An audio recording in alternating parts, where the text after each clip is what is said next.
Baik, kita lanjutkan, saudara-saudara, masih terkait dengan paradigma positivistis. Jadi paradigma positivis ini proses pencarian kebenarannya dicari dengan satu hukum kausal linier. Jadi dalam paradigma ini begini, mereka meyakini bahwa setiap kebenaran itu pasti terkorespondensi. Kebenaran itu pasti berangkat dari hukum sebab akibat. Tidak ada sesuatu yang tidak lahir dari akibat sebab sesuatu. Jadi hukumnya pasti terkorespondensi begitu. Kalau A begini maka akan begitu. Kalau tidak begini maka begitu. Nah, karena itu mereka selalu membuat pernyataannya selalu empirik dan nyata. Mereka nggak mau dengan pengandai-andaian itu, nggak mau dengan pemahaman yang maknawi. Mereka harus mengukur, dan ukuran-ukurannya itu harus terkorespondensi. Kebenarannya itu harus karena hukum sebab akibat. Nah, ini dari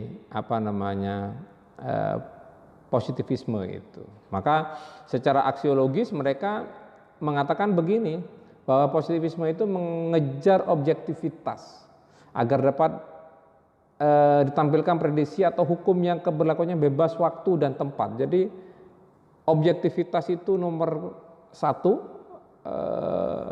yang harus mereka dapatkan, yang objektivitas itu dapat diperlakukan di waktu dan tempat yang berbeda. Seperti yang sudah saya pernah sampaikan, contoh yang paling gampang itu adalah hukum tentang tumpahnya benda cair. Itu dimanapun kalau benda cair tumpah pasti akan mengalir ke tempat yang lebih rendah. Mau di Saudi, mau di Amerika, mau di Cina, mau di Indonesia, mau di Surabaya, semua akan begitu. Nah, cara berpikir yang seperti ini yang oleh kelompok-kelompok paradigma positivisme ini dianggap benar. Mereka tidak mau kalau tidak ada generalisasi. Bagaimana prakteknya di penelitian? Nanti kita akan sampai ke sana. Tapi pahami dulu tentang paradigma ini pelan-pelan, dan Anda tentu tidak cukup hanya mendengarkan sedikit ceramah saya ini, Anda juga harus membaca. Baik, kita percepat saja kuliah ini. Baik, yang kedua adalah paradigma interpretif. Paradigma interpretif ini adalah sebuah kritik terhadap paradigma positivis. Apa kata paradigma ini? Pendekatan interpretif ini berangkat dari upaya untuk mencari penjelasan tentang peristiwa-peristiwa sosial atau budaya yang didasarkan pada perspektif dan pengalaman orang yang diteliti. Nah, ini kata kunci ini. Kalau paradigma positivis itu menganggap orang yang sedang dikaji sebagai objek, maka dalam paradigma ini tidak. Mereka tidak sebagai objek, justru mereka sebagai subjek. Mereka yang akan menjelaskan apa yang terjadi di mereka. Mereka tidak diikat dengan pertanyaan-pertanyaan.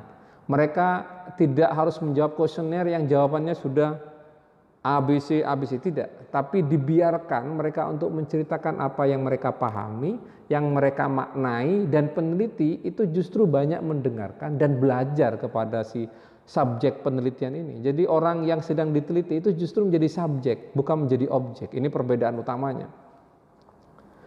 Jadi pengalaman orang yang sedang diteliti ini yang dijadikan perspektif. Jadi harus menjadi bagian dari orang-orang yang sedang diteliti itu. Oleh karena itu mereka justru menjadi subjek, bukan menjadi objek. Nah, yang kedua, paradigma interpretif ini menolak kalau fenomena yang diteliti itu adalah fenomena yang general, nggak bisa. Kenapa? Karena setiap fenomena itu, setiap fakta itu memiliki kekhasan dan keunikan-keunikan yang terikat oleh konteks dan makna tertentu yang itu terjadi hanya pada kasus tertentu juga. Jadi kata mereka, konteks dan makna ini menjadi sangat spesial, menjadi esensi dari memahami makna sosial yang terjadi dari fakta-fakta atau fenomena-fenomena sosial. Jadi mereka melihat bahwa fakta itu sebagai hal yang cair, tidak kaku, yang melekat pada sistem makna dan pendekatan interpretatif. dalam pendekatan interpretatif. Ya karena itu ya. Jadi memaknai sesuatu itu yang paling penting dari pendekatan ini. Nggak bisa digeneralisasi, nggak bisa.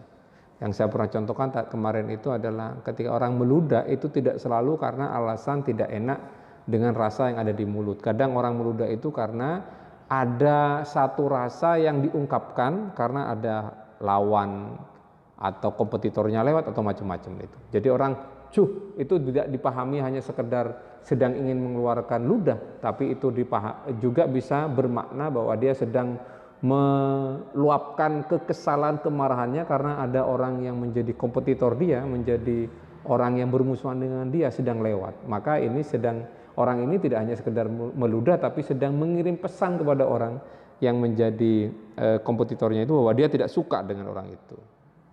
Kalau paradigma positivistis tidak bisa menangkap yang begini, dia hanya sekedar melihat ya sudah meludah titik. Tapi bagi orang yang memakai paradigma interpretif, dia melihat wah ini ada makna di balik itu. Jadi tujuan yang ingin dicapai dalam tradisi investigasi sains interpretif adalah pengertian intersubjektif dari sistem simbol dan turunannya seperti teks-teks khusus. Jadi intersubjektif antara peneliti dengan orang yang sedang diteliti. Peneliti itu tidak menjadi subjek lalu ini menjadi objek, tidak, tapi mereka adalah sama-sama menjadi subjek. Yang ini menceritakan kekhasan yang menjadi makna, kekhasan dari apa yang dilakukan sehingga itu adalah sesuatu yang bermakna, lalu dijelaskan kepada ini dan ini bisa menarasikan akhirnya dari menangkap apa yang menjadi makna dari kejadian yang dilakukan oleh para subjek penelitian itu. Jadi posisi antara peneliti dengan masyarakat yang diteliti itu harus sederajat. Tidak ada yang lebih mendominasi. Nah, pada prakteknya nggak boleh nanti ketika Anda melakukan penelitian kualitatif ya, nanti ini lebih kepada yang kualitatif, Anda datang kepada masyarakat lalu Anda yang lebih banyak ngomong. Anda ingin mengetahui tentang kemiskinan di Madura. Anda lalu datang kepada informan Anda, lalu Anda mengatakan begini. Biasanya bahasa yang dipakai informan ya. Kalau penelitian kuantitatif biasanya yang dipakai oleh responden. Tapi itu tentu bukan sesuatu yang rigid, itu bisa Anda pakai di tempat lain.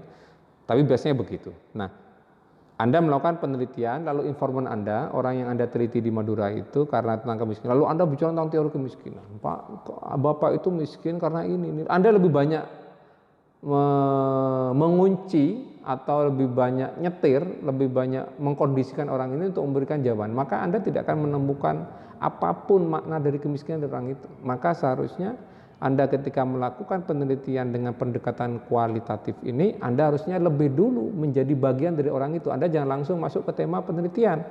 Anda datang dulu menjadi asyik, menjadi bagian, menjadi orang yang dipercaya. Kenapa? Karena penelitian kualitatif atau pendekatan interpretatif ini sangat membutuhkan kepercayaan, trust dari orang yang Anda teliti. Mereka tidak mungkin akan mengungkap makna, mengungkap kesadaran, mengungkap pengetahuan, mengungkap rasa kalau Anda tidak menjadi bagian yang dipercaya dari dia. Pasti akan berbohong. Maka untuk mendapatkan atensi yang bagus, mendapatkan interaksi yang bagus, kepercayaan yang bagus dari orang itu, Anda harus pertama adalah menjadi bagian dari dia. Itu nanti penjelasan berikutnya bagaimana strateginya kita akan bicarakan itu. Nah, yang ketiga adalah paradigma kritis. Kita sudah bicarakan itu. Teori kritis pada titik tertentu memandang dirinya sebagai pewaris ajaran Karl Marx ya. Saya sudah pernah juga bahasakan dulu bahwa Marx itu menganggap bahwa kapitalisme itu adalah ideologi atau paradigma yang membahayakan masyarakat banyak. Maka muncullah kritik Marx terhadap posisi agamawan yang dianggap sebagai pecundang, yang dia mengatakan bahwa agama hanya menjadi candu masyarakat. Agama justru menjadi alat legitimasi para penguasa dan pengusaha untuk terus menghisap kelompok proletar dan memfasilitasi kelompok-kelompok berjuis untuk terus melakukan upaya curang memanipulasi orang-orang miskin. Nah, ini saudara-saudara yang dikritik oleh Marx, dan paradigma kritis itu berangkat dari cara berpikirnya Marx ini. Mereka tidak mau meyakini sesuatu itu sudah menjadi benar atau paten gitu. Kritik paradigma kritis terhadap sosiologi terutama aliran positivis karena mengabaikan aktor, menurunkan aktor ke derajat yang pasif yang ditentukan oleh kekuatan alamiah. Itu mereka nggak mau. Aktor atau orang yang menjadi objek penelitian dalam bahasa paradigma positivis atau subjek penelitian dari paradigma imperatif tadi, itu bahasa paradigma kritik adalah aktor ini. Nggak mau, mereka harus menjadi orang yang merdeka, meskipun kata kelompok kritis ini bahwa mereka sebenarnya juga menjadi korban. Dari korban apa? Dari korban dari kesepakatan-kesepakatan yang membelai mereka untuk diam dengan kondisi yang tidak menjadikan mereka baik. Orang-orang miskin umumnya diberi pemahaman bahwa miskin itu adalah takdir. Orang-orang miskin itu diberi pemahaman bahwa kemiskinan itu hanya sekedar persoalan yang tidak substansi, karena substansinya yang penting adalah bahagia. Banyak orang kaya yang tidak bahagia, tapi banyak orang miskin yang justru bahagia. Nah, ajaran-ajaran begini bagi teori-teori kritis ini adalah ajaran orang-orang yang memang sengaja meninabobokan, menjadikan orang-orang miskin itu selalu diam dan menerima dengan sabar kemiskinan yang menjerat atau menjerit melilit mereka. Dan itu yang dikritik oleh paradigma kritis ini. Nah, oke, itu 3 paradigma untuk menguatkan yang pernah kita diskusikan. Nah, paradigma dan pendekatan penelitian itu akhirnya begini, bahwa setiap peneliti itu pada akhirnya harus memilih akan memakai pendekatan penelitian yang mana setelah belajar paradigma tadi. Sekarang ada pendekatan itu dulu hanya ada 2 yang mainstream, yaitu pendekatan kuantitatif dan ada pendekatan kualitatif, meskipun sekarang mulai ada satu nama pendekatan namanya pendekatan campuran. Jadi mencampurkan, mengkombinasikan antara kuantitatif dan pendekatan kualitatif. Penjelasan kuantitatif dan kualitatif akan saya sampaikan minggu depan, tapi sebagai pengantar saya tetap akan sampaikan di minggu sekarang. Oke. Nah, saudara-saudara, sebelum kepada pendekatan kualitatif dan pendekatan kuantitatif, saya perlu sedikit menyinggung tentang logika deduktif dan induktif. Kenapa? Karena ini akan menjadi salah satu instrumen, salah satu cara berpikir, cara berlogika yang akan Anda pilih ketika akan memilih. Kalau deduktif biasanya adalah memakai penelitian dengan pendekatan kuantitatif, sedangkan induktif biasanya adalah yang kualitatif. Oleh karena itu sangat penting menurut saya akan sedikit menyampaikan tentang logika deduktif dan induktif. Jadi begini, kalau logika deduktif itu berangkat dari umum ke khusus, merupakan proses berpikir yang dimulai dari suatu hal yang umum ke hal yang khusus. Jadi proses pengambilan keputusannya dilakukan untuk penelitian dengan pendekatan kuantitatif, biasanya begitu ya. Proses pengambilan keputusan ini diambil untuk yang kuantitatif.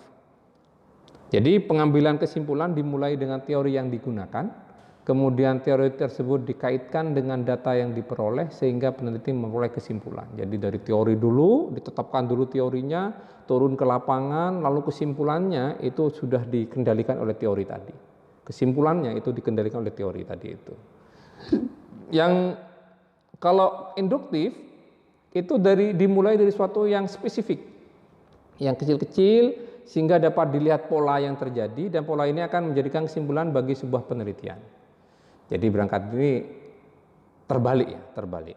Proses logika berpikir dapat digunakan untuk penelitian dengan pendekatan kualitatif. Jadi kalau pendekatan kualitatif itu tidak melihat langsung besar, tidak generalisasi, tapi justru melihat sesuatu yang kecil-kecil itu memiliki makna dan konteks sendiri-sendiri.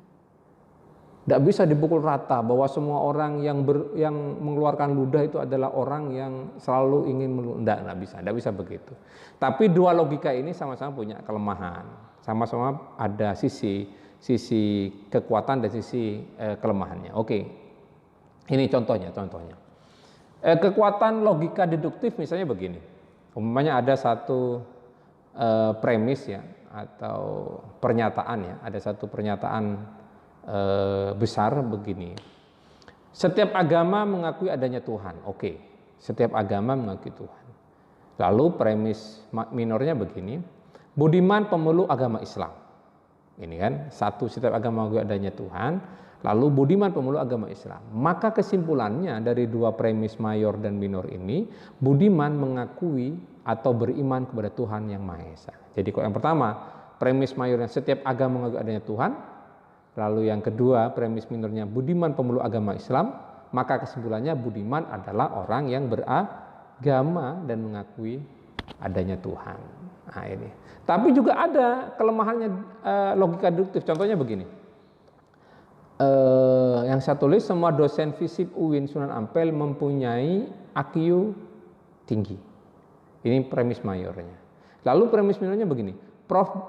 Profesor B.J. Habibie, kita tahu Prof. Habibie itu memiliki IQ di atas rata-rata manusia. Prof. B.J. Habibie bukan dosen FISIP UIN Sunan Ampel. Maka kesimpulannya adalah Prof. B.J. Habibie tidak ber-IQ tinggi. Nah, ini menyesatkan ini. Menyesatkan. Sama dengan yang contoh saya berikan kemarin, ada orang berpikiran begini, kalau pisang goreng itu dijual ala kadarnya, kalau pisang itu dijual ala kadarnya, maka dia tidak terlalu bernilai, harganya paling hanya per sisir itu paling 10.000.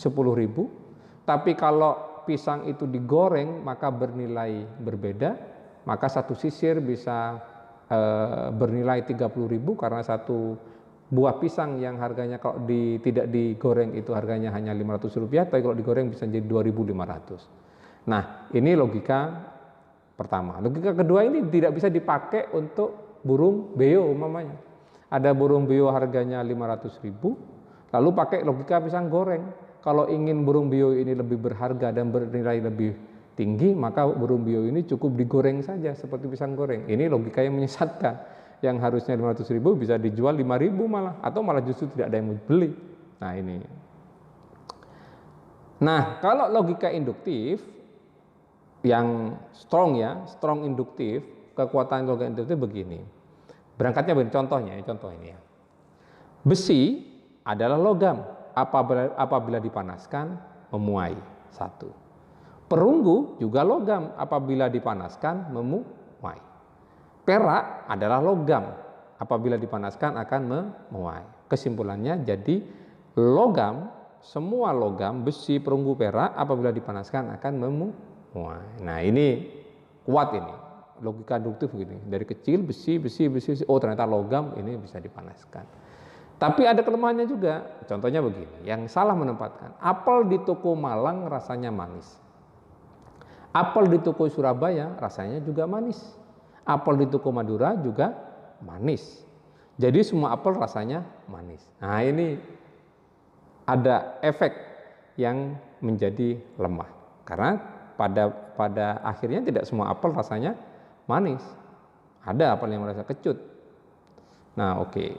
Ini saudara-saudara yang bisa sampaikan pada pertemuan kali ini, dan saya akan tambahkan sedikit tentang aspek perbedaan paradigma positivistik, interpretif, dan kritikal. Ini penting untuk saya sampaikan ya. Kembali kepada paradigma. Setelah Anda sedikit tahu tentang apa itu yang namanya logika induktif dan deduktif, sekarang kembali kepada paradigma. Saya sudah buatkan satu tabel untuk mempermudah Anda perbedaan dari ketiganya. Umumnya begini.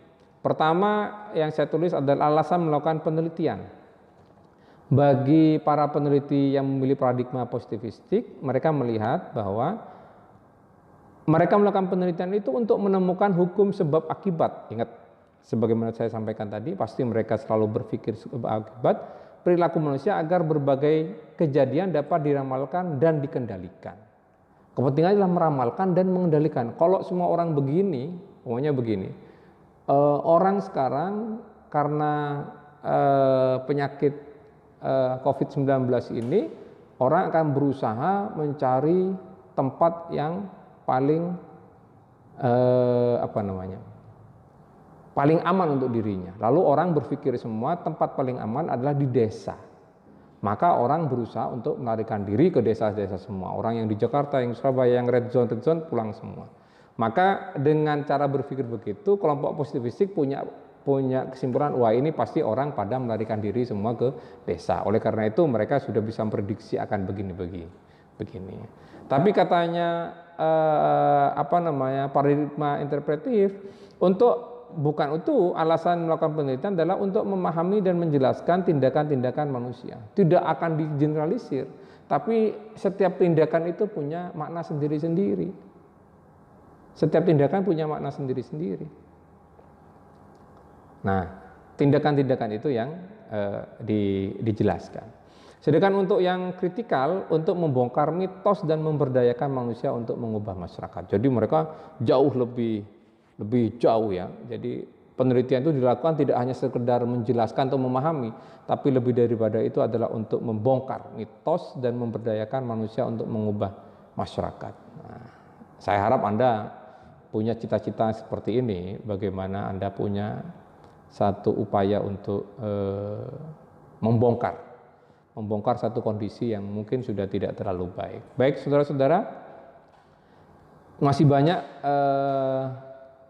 materi yang harus kita sampaikan, tapi tentu tidak akan berhenti di sini karena masih ada beberapa pertemuan lagi yang harus kita diskusikan.